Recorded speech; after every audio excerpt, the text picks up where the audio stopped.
Connected by purpose, driven by passion. Welcome to the Spark Live webinar series, where we gather to curate, convene, and showcase excellence and innovation from across the child and youth healthcare community. Our goal is to spark conversation, ideas, and action. Children's Healthcare Canada would like to thank our funding partners for their ongoing contributions that support all of our programs and activities. Keep up to date on all of Children's Healthcare Canada's webinars, events, and announcements. Sign up for our Spark News e-bulletin by visiting our website at childhealthcan.ca and follow at childhealthcan on Instagram, X, and LinkedIn. Now, on to today's webinar.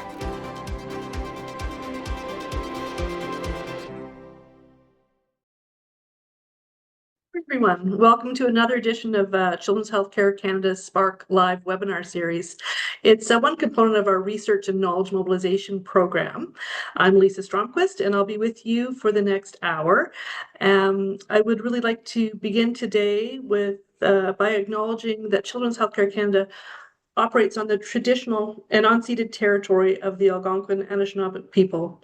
And we recognize and deeply appreciate their historic connection to this land. And today, Ottawa is home to Indigenous people from across Turtle Island, and Children's Healthcare Canada is committed to forging new and deepening existing relationships that include First Nations, Inuit, and Métis peoples. We're grateful for the opportunity to share this land as we work to measurably improve children's health outcomes from coast to coast to coast. So today we're really delighted to speak with a few colleagues, Rosalind Zula, Vina Mohabir, and A.L. Cohen, about revolutionizing pediatric care, a scoping review of synchronous and virtual care approaches. Children's Healthcare Canada is thrilled. We're really pleased to support this project through its Spark Impact program. Dr. Rosalind Zula is an assistant professor at the University of Calgary's Faculty of Social Work. She has over a decade of experience. Her community-based research focuses on improving the lives of neurodivergent children, immigrant and refugee families, and LGBTQ2S+ communities through work in child and youth mental health, disability, and well-being. Vina Mohabir is an individual with lived and living experience, a chronic pain advocate, and PhD student at the University of Toronto. She champions youth-centered equitable health research and innovation, focusing on digital interventions to reduce stigma for youth with sickle cell disease. Vina integrates justice, equity, decolonization, indigenization, inclusion, and accessibility principles into all her advocacy and academic work.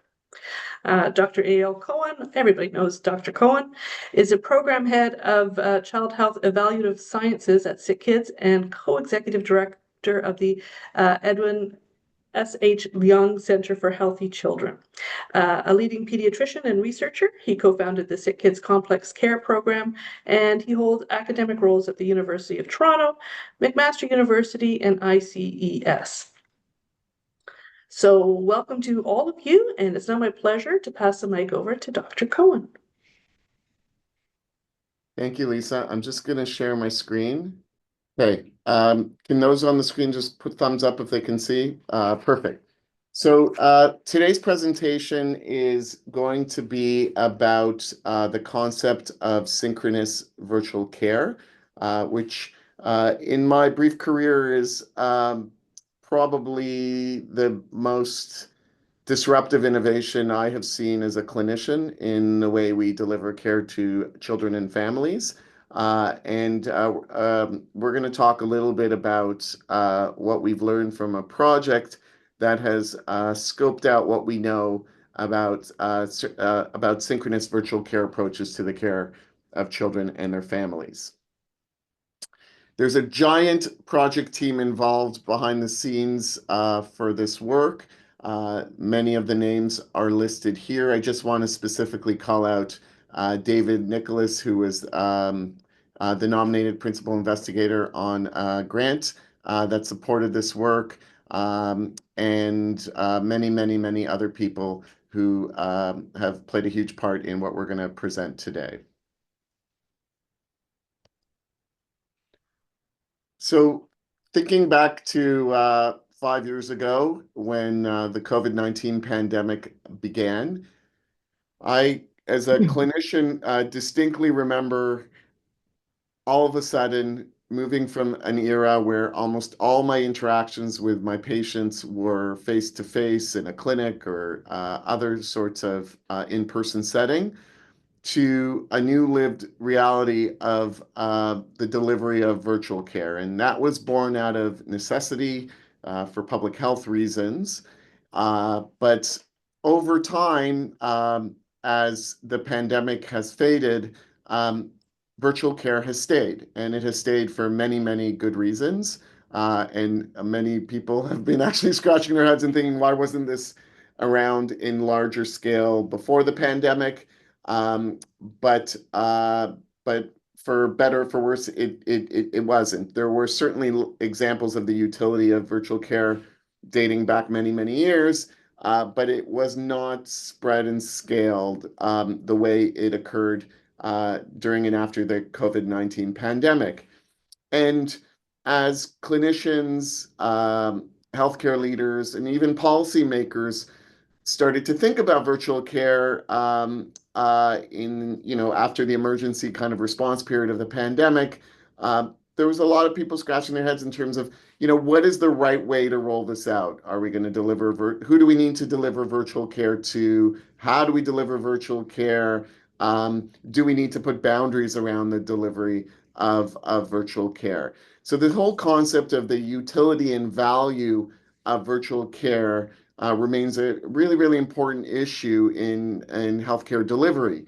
And in particular, the critical importance of the lived experience of individuals, um, really, in particular, patients and families, but also clinicians, in terms of how the experience of lived experience of sorry, the experience of virtual care has impacted their interfaces in healthcare is also critically important. So that was really the background that brought on this review.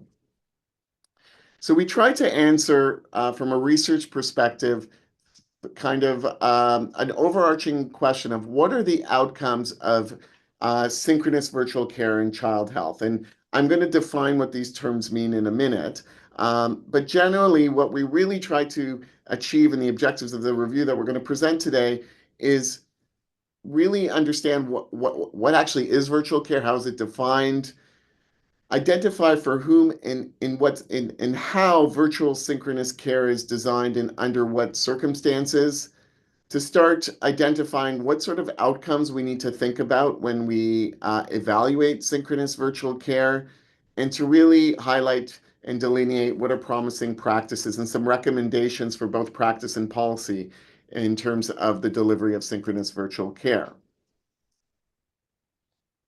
And the design of the study that we're going to present today is a scoping review. So for those of you not familiar with the concept of a scoping review, what a scoping review is meant to do is to really map the literature on a very broad topic, really to identify research gaps and to start outlining an overview of available evidence on a particular topic.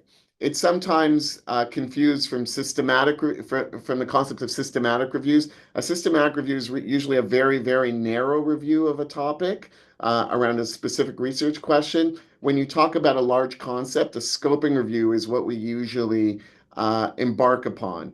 And really, the idea is to start to generate some learning, and that was really the goal of the scoping review. And the second part of it is actually the whole concept of knowledge sharing. And part of today's exercise in today's Spark webinar is to embark on some knowledge sharing, and including contributions from all of you as participants to identify impactful ways of sharing the key information that came out of this scoping review. So I promised I'd come back to some definitions. So the most important term I want to make sure we're clear upon is the idea of what synchronous virtual care means, as opposed to asynchronous virtual care. So synchronous care, and this is one definition, is defined as the most common form of real-time virtual direct-to-patient appointments. Synchronous telehealth happens in live real-time settings where the patient interacts with the provider, usually by phone or video. And here's the critical piece. Providers and patients communicate directly, often resulting in a diagnosis, treatment plan, or prescription kind of in real time. So when we say synchronous virtual care, we're not talking about someone sending an email and getting a response a week later. It's real live interactions by phone, video. I guess it can be by other forms of communication, can be live texting, but generally in the way it's delivered in healthcare is in an interaction in a clinic or hospital setting or other types of settings by phone or by video. So the search that we're going to describe today was a search of the English language literature where there were descriptions or evaluations of synchronous virtual pediatric care, where there was primary data collected with a focus in particular on the child and the family, their satisfaction, their preferences, their perspective, and or attitudes about synchronous virtual pediatric care. And we focused on studies, obviously, that relate to children and their families up to age 18. We went back before the pandemic. Most of this literature has emerged since 2020. There is literature before, but we went back to 2013, not further back, because the further back in time you go, the less helpful the literature actually is and the more sparse it is. We excluded studies that were that were simply conferences or meetings, guidelines, or reviews of the topic. We really wanted to look at primary data. We wanted really the studies that we focused on to be primarily focused on families. Those studies that only included the perspectives of healthcare providers were excluded. We also excluded studies that only looked at administrative data that didn't have that rich data from people's actual experiences. Those that were only about the development of a model of virtual care, and those that were focused on obstetrics. Now I'm going to pass on to Dr. Zula to continue the presentation, talk a little bit about the findings. Thank you, Dr. Cohen, for giving us this introduction, and Lisa for the warm introduction. So, whenever we do scoping reviews, we have to put kind of like a screening space where we review literature, we filter it, and we try to figure out, okay, which articles are we really trying to focus on? So for our review, we went through 2 rounds of screening. And as you can see that, we started off with about 82 articles, and then we went down to 117 studies. Next slide, please. So as you can see, most of the articles that we found were largely quantitative, so really observational studies, cohort designs, and then we had some qualitative studies comprising of interviews, then mixed methods where people used surveys and interviews. And you'll notice that, of course, as Dr. Cohen said, most of these studies were largely occurring during the COVID-19 pandemic. So we had about 85% of our studies from 2020 to 2023 that were really largely about, how do we do virtual care, synchronous care during this pandemic. Next slide, please. And as Dr. Cohen said, we went back. Our range was usually within 2012, 2013 to 2023. Now, when it came down to the pandemic between 2020 to 2023, we noticed a large amount of studies, I think it was about 25 studies per year that were really focusing on helping us to learn what kind of virtual care interventions there are. Next slide, please. And when we looked at the different studies, you'll notice that a large amount of these studies often appeared in countries from the North America continent, so United States, Canada, you had United Kingdom and Australia, and we had most studies that were in the United States and United Kingdom. We did have some articles from the South Americas, and then as well as the Asian and African continent. So there were a few studies where virtual care interventions were being implemented in these countries. Next slide. And then when we really wanted to figure out, where are these virtual care interventions being implemented?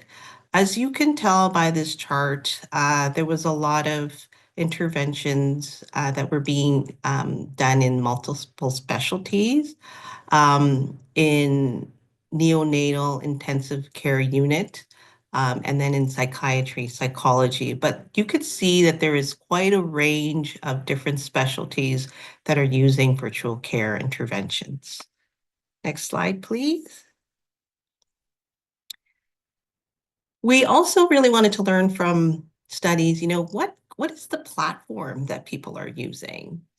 And we found that, largely a lot of studies reported that video is a common choice. So that includes, using Zoom, using WhatsApps, or parents would be accessing a website, like a hospital website, and then using that as a way to do synchronous care.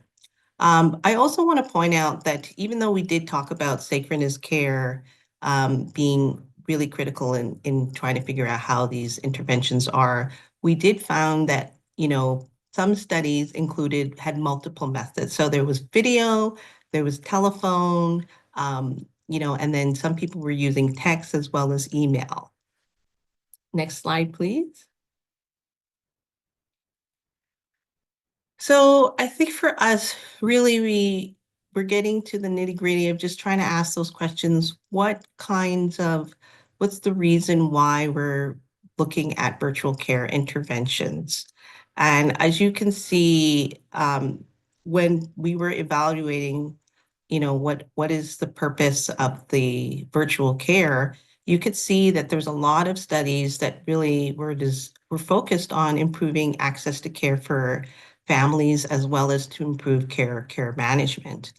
And when we looked at studies and how they were evaluating the experience of virtual care, most of these studies really focused on, what are families' experiences or satisfaction with virtual care, particularly during the COVID-19 pandemic. Next slide, please. And in terms of asking about, what these experiences are, most studies, again, focused on family caregivers. So sometimes they interviewed both parents. Sometimes it was just one parent, so maybe the mom. And then you had children and youth. So it was largely family caregivers and children and youth and family caregivers. Next slide, please. So in our review, we really wanted to explore how principles of equity, inclusion, diversity, and accessibility were really attended to in terms of design and implementing virtual care interventions. So we incorporated a social determinants of health approach. And when we use that term, social determinants of health, we are adopting the definition by the Office of Disease and Health Promotion from the United States Department of Health and Human Services. And they define social determinants of health as the conditions in the environment where people live, work, play, that really affect their health, their different levels of functioning, and then the quality of life. So when we incorporate the social determinants of health in our review, we're really looking at how families are, participating in virtual care interventions. So I'm going to give an example. If you look on the left side, you'll see the inclusion criteria, and you'll see that, if for ability to read and speak a specific language. So some studies reported that, families who could speak English or Spanish were able to participate in a virtual healthcare intervention. If you look on the right side, you will see the exclusion criteria. So families who didn't have access to like a digital device, like a desktop or laptop, or there was no internet data plan, or there was a challenge of getting internet within their region, they were not able to participate in the virtual healthcare intervention. So, when you're looking at this and you're stepping back, you're really trying to see, like who's really not participating in these virtual healthcare interventions. Next slide, please. So in terms of, looking at the experiences of families who participate in virtual care, the literature that we found really focused on identifying the benefits and then what is the satisfaction. So almost 85% of the articles that we looked at reported one or more benefits of virtual care. So parents really, some of the examples here where parents really reported that, when they participated in virtual care, it improved access to care for their child. They reported that their child had enhanced health, or there was a decreased occurrence of acute episodes. Parents observed that their child or their youth had better capacity to manage care. Parents also reported that there were benefits for themselves when they participated in virtual care. So they felt, when they participated, they had greater confidence or self-efficacy, and then they felt, that they could manage their child's care more confidently. They also reported that they were able to communicate better with their child's care staff. So, they were listened to, they had better communications. When you look at satisfaction, almost half of the articles reported satisfaction with virtual care, and many of these were from the perspectives of parents and caregivers. Now, I just want to highlight here that we did report that there was satisfaction in quantitative studies, but usually they're using Likert scales. But the qualitative and mixed method studies really attributed that satisfaction to elements like, it's that specific platform that you use. So a few studies reported how parents were really happy to speak to other care providers, their child's care providers through video, because it was a really natural way of speaking to another person. Parents also reported that there was helpful staff. So they found that the staff who were helping them navigate through the virtual care, they were accessible, they were available, there was follow-up. Next slide, please.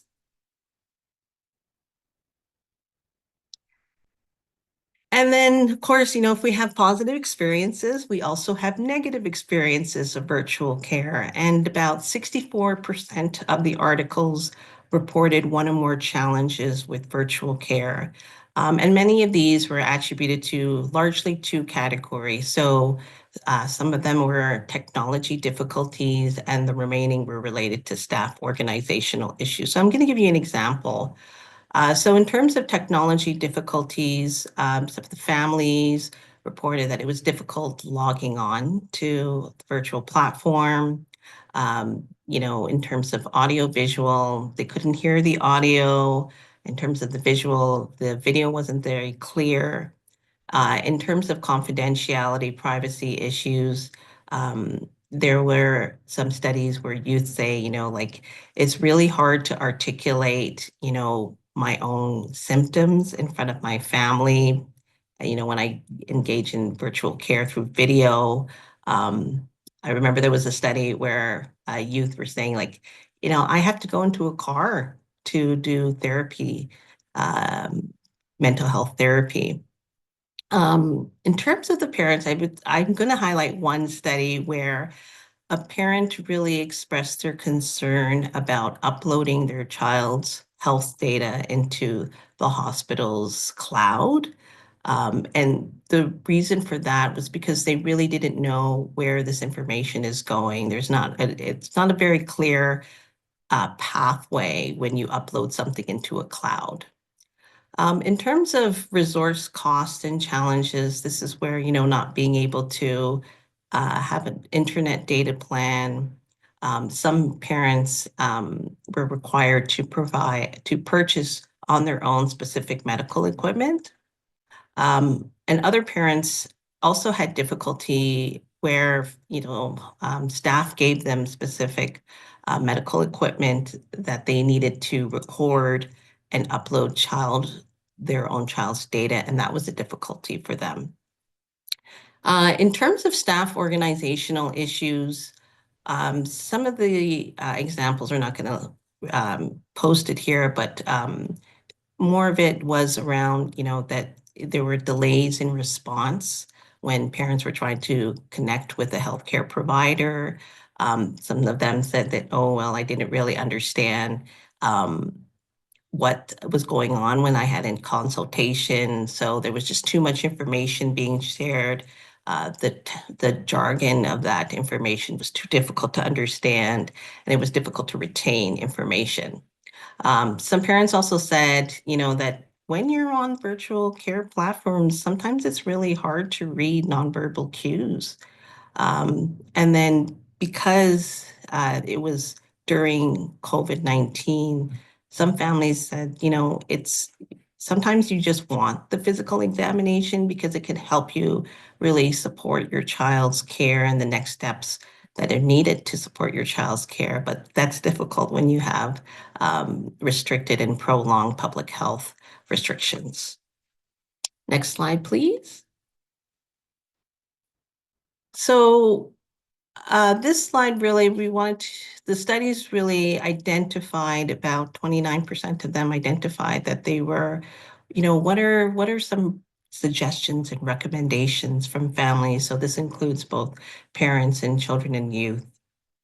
And really the bulk of these recommendations were really calling us to be more attentive to how we design virtual care relative to child's family's needs. I'm not going to go through all these examples, but when you think about type of platform, are you thinking about using a telephone? Are you thinking about using an app? Are you thinking about using a desktop or a laptop? Are parents going to be accessing the video through a website? When you think about type of care visit, are you going to be using virtual care solely for follow-up visits? When you think about familiarity with technology, you have to think about the digital literacy of families. Are they very fluent in navigating different websites, navigating apps? And when you think about ways to communicate, are you going to be communicating in specific languages? Are you going to be communicating just solely via video, or are you going to be incorporating telephone, email? And then lastly, I'll just go down to this example, comprehensiveness of delivered support. So when you deliver the virtual care intervention, what is that support going to look like? If you have a video interaction, are you going to have follow-ups with texts, with telephones? Is the provider going to be available and accessible to the parents? Are you going to provide some education materials to support the child as they learn about their child's condition or as they learn how to manage their child's care? Next slide, please. So, of course, with all studies, there are always limitations. And for us, it was really that we found a vast variety in terms of virtual care interventions. So some articles were very detailed in what that intervention looked like. Some articles just offered maybe 3 or 4 sentences about what that intervention looks like. In terms of study approaches, some articles, they told you what kind of data collection tools that they use and how they implemented it. Some just identified some data collection tools with very minimal explanations. We did have a lot of studies that varied in terms of the demographic information that they captured. So some just reported, that parents or children and youth were involved, and some got the age, the child's condition, the educational level of the parents. So there was such variety, and that was often our limitation. The other limitation that we had is we only looked at studies that were written in English. Next slide, please. So overall, with our scoping review, we learned that in most cases, virtual healthcare is really positively viewed. And I think there is a call to better understanding the limits and the challenges of virtual care as you implement this on an ongoing basis. Definitely, the literature points out to technology problems, confidentiality, privacy concerns, and I think the studies that we looked at, they were still navigating through those issues. So I think for future research, it's really important to look at how do we remediate these issues, what's necessary, and also more importantly, like how do you navigate ethical issues? When we deliver virtual care, we're delivering care to a variety of different populations. So it's really important to look at those social determinants of health and equity, diversity, inclusion considerations. And I think one of the lessons we learned with the literature was when you have input from the families at the design phase and then throughout the implementation phase, it's very critical and it's really helpful in the implementation. And lastly, I think our learnings were really trying to figure out, if we're going to define, what methods works, we really have to look at for whom and in what context does it work. Next slide, please. So Sarah, if you could just include this link. This is an article that we found. It's called Consolidated Principles for Equitable and Inclusive Digital Health and Virtual Care Co-Design. And the reason why, as we move into the future to figure out how do we better design virtual care interventions, we need some principles and guidelines. And this study actually is really helpful to understand how to incorporate historically marginalized groups into the process of design. So really looking at the contextual pieces, what are their needs? And, as you implement these virtual care interventions, what's really working. So this is a good article. They do give a framework, but they also give helpful papers that you can relate to in terms of, what's the best ways to do this in terms of process. So I am going to hand this over to my colleague, Veena, to share comments and patient reflections. Thank you. Thanks, Roz. And thanks, Dr. Cohen, as well. So hi, everyone. My name is Veena. I use she and her pronouns. I'm currently a PhD student in health systems research at the University of Toronto and the Hospital for Sick Children. But I'm actually somebody who came into this work not through my education, but through lived experience. Before I ever stepped into a research role, I was a patient, a racialized, disabled, queer young person navigating fragmented and often dehumanizing healthcare systems. I've lived with chronic pain since my teens. I survived breast cancer in my 20s and have endured multiple forms of medical trauma in that experience, including being disbelieved, dismissed, and repeatedly made to feel like a problem that was to be managed rather than a person or a young person, a child in need of care. These experiences weren't just painful, they were deeply rooted in structural inequities. They taught me that access to care, dignity in care, and safety in care were not equally distributed across everybody. They're shaped by your social position and too often denied to us living at the intersections of marginalization. I was first approached to be a patient partner when I was 15 at Sick Kids. And it was the first time I really learned my voice mattered. I had power as a patient. I learned skills as a researcher or a citizen researcher that I still carry with me today as in my PhD program, because I was always engaged as a core member of the research team. I mean, Dr. Zula even just called me her colleague, and that really speaks to the level of respect I was given on research teams such as this.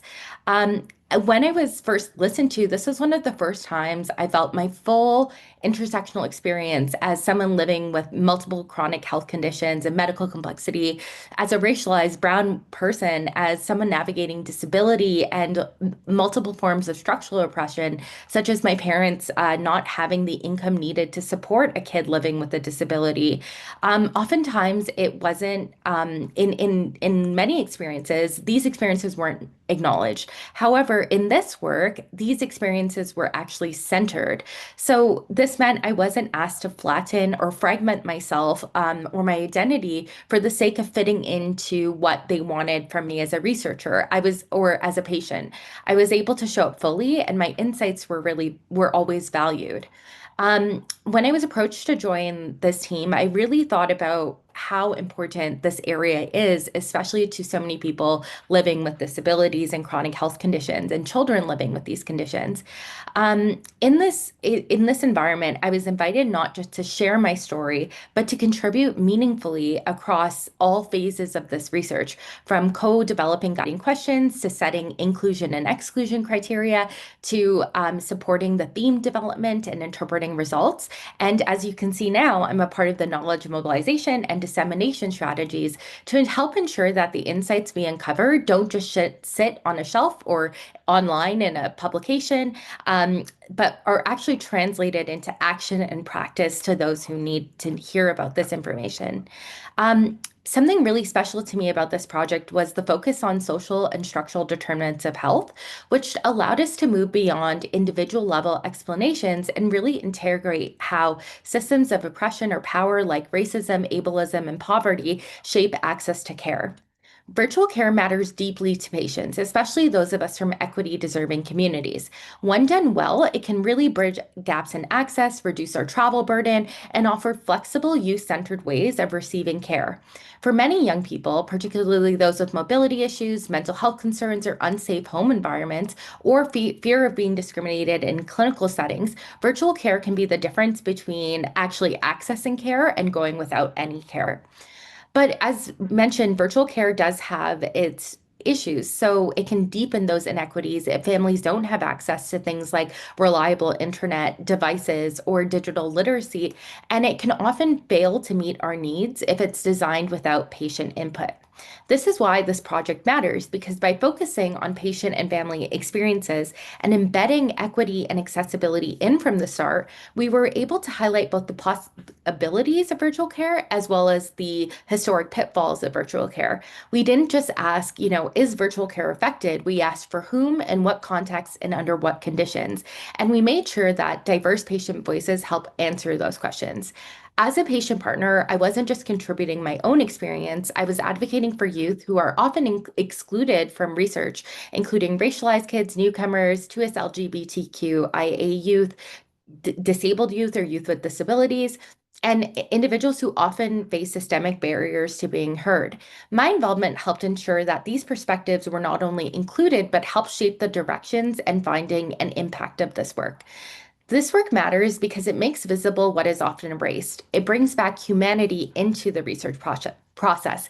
It insists that care not just be clinically sound, but socially just, and reminds us that young people are not just subjects of healthcare, we are agents of change in how care is imagined, delivered, and improved. By being part of this project, I didn't just shift how I saw research, it shifted how I saw myself. It transformed me from a patient who was often used to be silenced in these rooms to a researcher committed to amplifying the voices of those still silenced. Oftentimes, we think of patient engagement as this great optional thing, but really it's foundational to ethical, relevant, and impactful research. When patients are meaningfully involved, research becomes more than just an academic exercise. It becomes accountable to the communities it's meant to serve. Patients bring critical lived experience that shape the questions we ask, the methods we use, and the way we interpret and share findings. Without these voices, research risks being out of touch, inequitable, and harmful. Engaging patients, especially those from equity-deserving communities, exposes the blind spots of our research, challenges our assumptions, and brings complexity and nuance that makes this work stronger. It shifts power in a system that has historically and currently marginalized the very people it studies. When done with care, humility, and reciprocity, in environments like this, patient engagement can transform research into a space for co-creation, justice, and real-world change.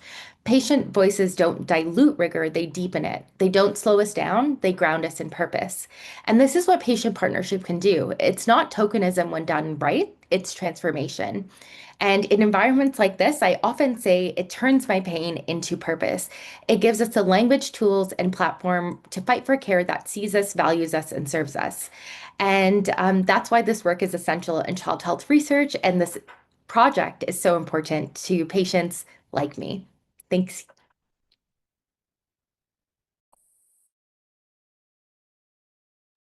And I think now, sorry, we'll go to the next slide and open up our questions for the audience. So we were wondering, we had some questions for you as well, but wondering if any of these findings resonate for you, any surprises, what questions are raised relative to providing optimal virtual care, what's the right balance of virtual and in-person care, how is virtual care impacted by policy, and how do we address this and implications for moving forward? So we came with questions for you, and I'm sure you have some questions for us. So with that, we'll open it up. Sorry, Lisa, go ahead. That's all right. I was just going to say thank you so much, Eyal and Roz, for setting the stage for all of this, and Veena for grounding us into why the work is so important. I love that you brought some questions for the audience. We do have some questions coming in for you as well. I would encourage people, please try to answer these questions for our speakers. There is a little bit of a poll, I guess, that we wanted to do at the same time. So I don't know if everybody can multitask here. Maybe we'll leave the poll to the end. Sarah, maybe we'll leave the poll to the end of the presentation today. So we have a couple of questions that have come in. So thank you for this great presentation, such important and relevant content for our times. Given the varying benefits of virtual care, yet also the challenges and potential exclusion in the literature relative to social determinants of health barriers, should we develop policy or care standards regarding how, when, with whom, and what circumstances we can optimally integrate virtual care versus as well as in-person care? So do we need some stronger policies or some guidelines around that? And what's the sequence? Anybody want to tackle that? I can start, but very interested what Roz and Veena have to say. Should I stop sharing my screen, Lisa? Sure. Yeah, I think you could probably stop sharing now. Okay. Yeah, I think that's a fantastic question, and it's exactly what I think we were hoping that this scoping review would stimulate these sorts of discussions. To reiterate, I think the overarching message that I absorbed from the review is that on the whole, virtual care is a good thing, a very good thing. But like anything in that we do in health, it's an intervention with an alternative intervention and with potential benefits and potential adverse effects, and that those benefits and adverse effects affect different individuals in unique ways, and understanding the structural and social determinants of their existence and their lived experiences is essential to addressing that, right? And to mitigating the risks and maximizing the benefits. I have seen in my own province struggles around how to create the right balance. So I'll tell you one thing that was done in Ontario, based in part on evidence, was the payer here, the government decided that they, for primary care, I think it was, they would remunerate visits that were virtual with providers who the individual had an existing relationship with, but not with providers that they were kind of meeting for the very first time. And that is based on the fact that there was some evidence to suggest that if you had an established relationship with someone, you were less likely to end up in the emergency department than if it was someone you were meeting for the very first time in the virtual care space. The challenge of that is it's kind of like a one size fits all box for everything. And it doesn't, it focuses only on outcomes, on one group of outcomes, not outcomes that potentially matter to families and children and youth. And the second thing is that it doesn't get into the idiosyncrasies of, and I think Vina alluded to some of this, of how it could be beneficial for one person and not beneficial for another person because of a whole bunch of different issues.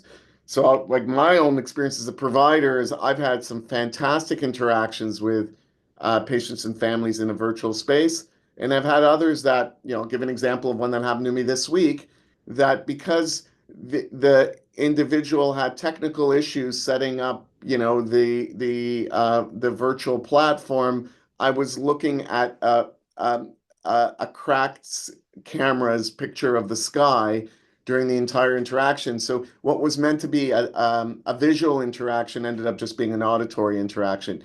So, and that, and that's a nice example of you set something up in one way and it doesn't necessarily look that way when you incorporate the lived experience of people. So long-winded way of saying, I think we do need standards, but we need to be really, really careful in being able to have such standards that are flexible, and not too draconian in terms of what is and isn't a virtual care encounter. Some may be black and white. I cannot diagnose an ear infection in a virtual care visit yet. Maybe. There may be technology that can support that. But most of it, I think, is actually a lot grayer than that. And given the benefits of virtual care, particularly around access, I think it implores us to make sure that we ensure that we can deliver this in an equitable way to as many people as possible. Vina and Roz, fascinated if you could reflect on that question. So my work largely is around working with immigrants and refugees. I had the great opportunity of meeting a colleague, Dr. Abergendi, from the School of Public Health, and she showed me a digital comic of what's it like for a male newcomer and a female newcomer to access digital health, virtual care. And when you look at I don't have the digital comic. I should have asked her for the copy of it. But the reality was that, when you're delivering virtual care, there's all these cultural nuances that you have to navigate. And I think with the scoping review, because there was just limited details on the sample, you didn't really need figure out, are they what country did they come in? How long have they been here? So all these kinds of questions that can help you identify how structural barriers, language, ableism, as Vina mentioned, racism, even xenophobia, those kinds of questions, you can't really get at it with when studies are very limited in terms of how they're capturing the demographic population and really looking at and critiquing structural areas. That being said, I definitely think there needs to be more focus on, how do we incorporate these structural barriers.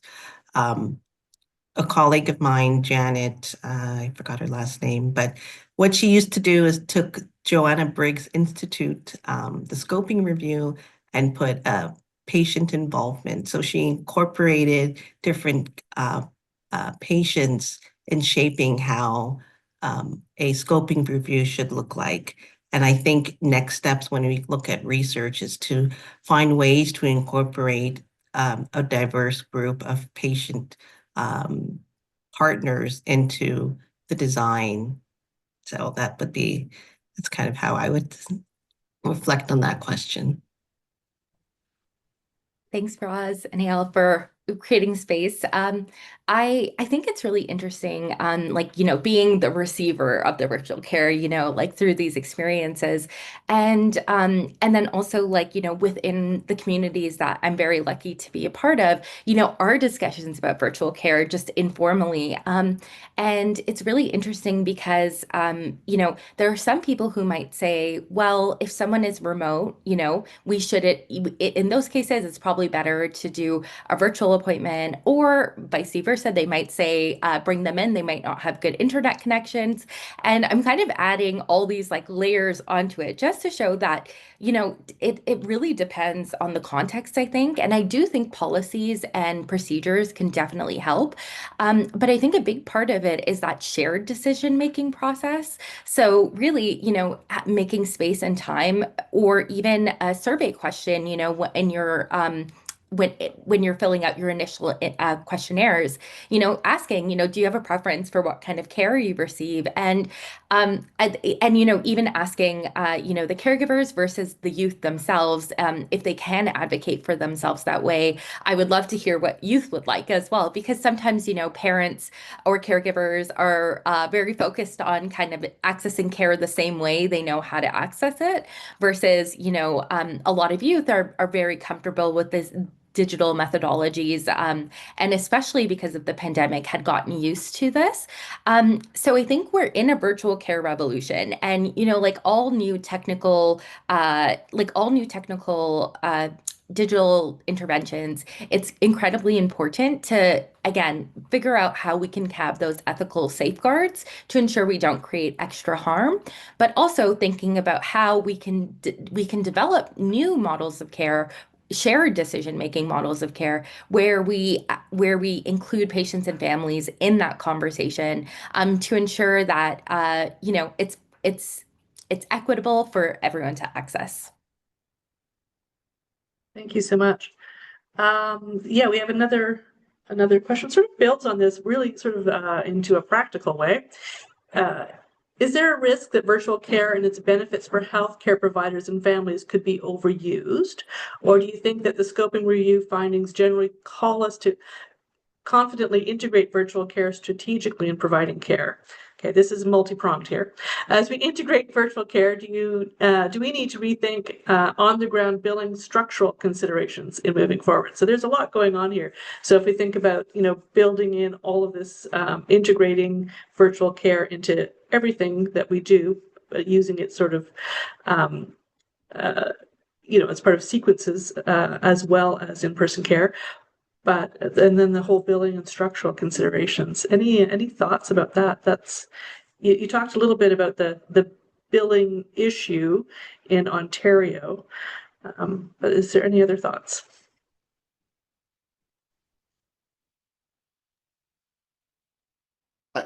Venus, Roz, do you want to start this one? I can come, but I want to hear your thoughts first. I think, yeah, my thought is very quick. Pay the doctors, pay the healthcare professionals. I know that sounds, I think so many individuals and the people in this room are trying their absolute best to meet patients where they are, to meet them with what they need. And it's up to our funders to support them in delivering that type of care and not penalizing folks for doing that. I know that's only one part of the question. There were lots of prongs there to answer, but that's just my immediate thought, which is just that this should be incorporating into billing. And I know that gets a little more policy focused focused than what patients are typically a part of.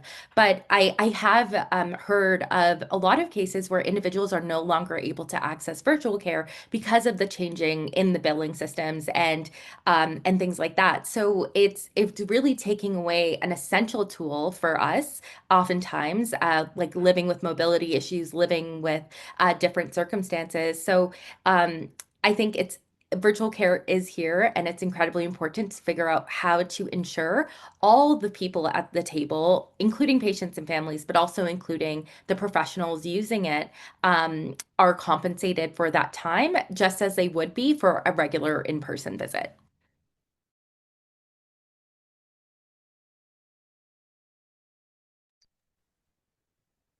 Any thoughts, Roz?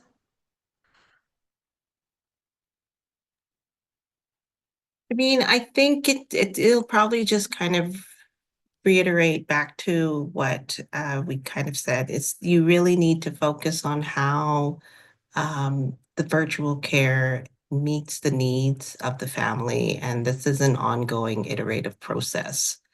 And I think, yes, definitely, you really need to be attentive to the context. So that just doesn't only include the family's needs, but also the structural spaces that that the virtual care is being delivered in. I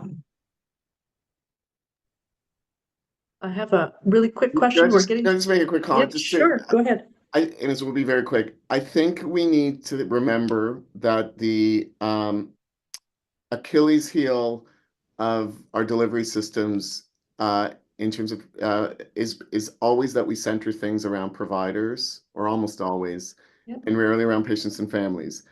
I want to, the nuance of this, I just want to really express, there are circumstances where virtual care happens where visits should have happened in person. Mm-hmm. The challenge that I've encountered is that decisions about whether a visit is virtual or in person are not often enough anchored in the viewpoint of the patient and the family, and much more around we just do everything in person, or we just do everything virtually, right? So giving and empowering families and children and youth to have more agency in their care delivery is always a good thing. And this is another example of a mechanism to facilitate that.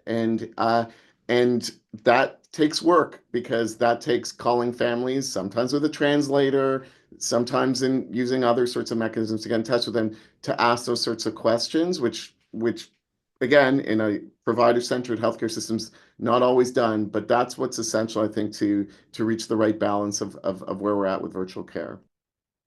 I'm just going to add to sorry, go ahead, Ross. Dr. Cohen's response. I think when it comes to translation, even when you work with immigrant and newcomer populations, just that learning curve of navigating virtual care, it's an ongoing thing where you're going to have a hybrid here where, yes, you're going to have not only the providers, translators, cultural health brokers that help you navigate between the healthcare systems. And sometimes, you have families that are like, this is not the kind of care that I got back home, I need that person-to-person care. So I think there's that nuances that we really need to be paying attention to. And you need to, as Vina said, we need to remunerate our professionals who are involved in that process. Thanks so much. I'm just going to bring it back to something that AL said at the very beginning about this being a disruptive innovation.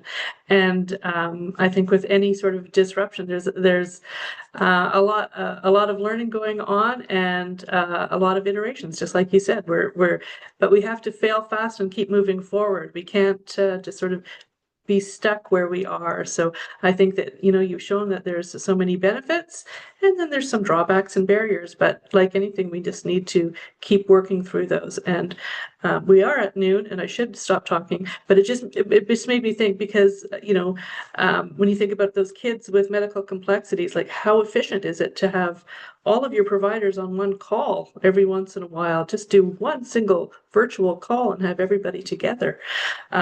So anyways, lots of things to think about here, and I thank Eyal, Roz, and Vina so much for your time. There's a quick little poll that Sarah's put up for us, if you don't mind answering that. And we do have some questions that I will send off to our presenters that didn't get answered yet, but we can post them somewhere with the video. So thank you all for your time, and we will see you again soon. Thank you. And thank you to the organizers of the webinar as well, and all your keeping us organized. So thank you for such a great process.